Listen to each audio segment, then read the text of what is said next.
I am Sara, Uselton, and I am here with council candidate Bruce Adib-Yazdi. And we just have a few questions for you. Sure. First question, how is your campaign going so far? The campaign, I believe, is going great. This is my second run, so a couple years ago I ran for a general seat D, and I put in a late name certification and that 2 years ago, and sort of ran, by the seat of our pants a little bit. I did my first campaign. This time I got a great team. I got some pretty good funding from all my supporters, friends, family. And we're doing all the things I think are the right things to do for the campaign. So we have mailers, we have text messages, a lot of canvassing, and just reaching out to a lot of different people in different groups. Very good. Okay. Now these might be questions that you've heard a lot already, or that people are going to ask you a lot, so I apologize for that. It's okay. But one of the quotes I liked that you said, Springfield needs to start thinking more like a small city and less like a big town. Could you elaborate a little bit more on what you mean by that? Yeah, what I mean by that is we currently have a fixed boundary.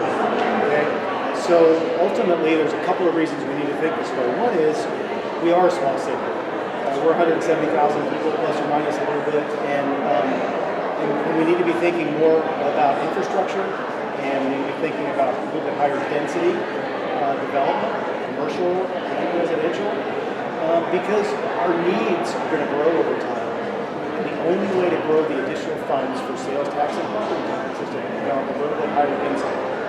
We could pick up a surrounding area and do some annexation, which is already in the cards, but that annexation doesn't give us a big boost in income.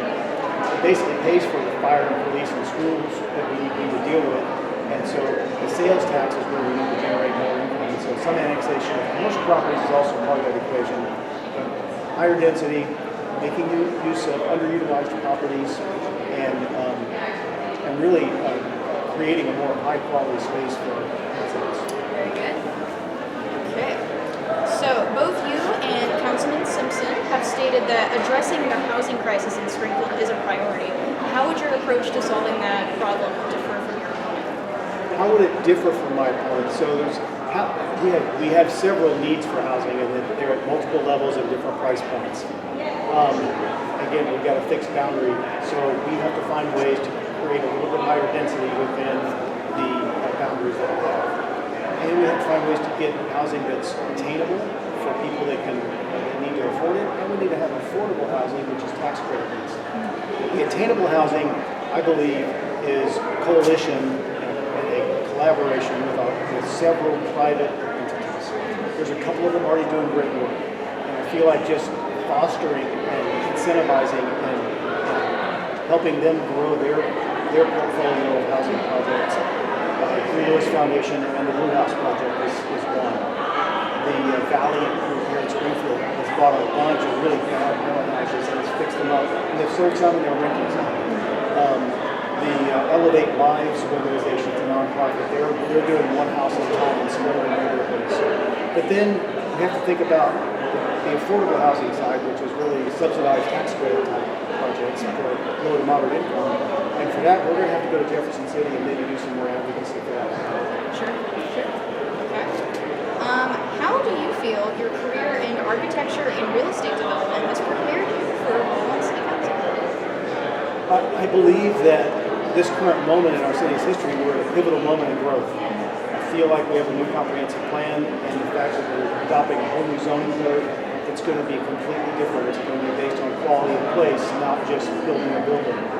And so my experience in that is going to help guide other city council members potentially that don't have that expertise.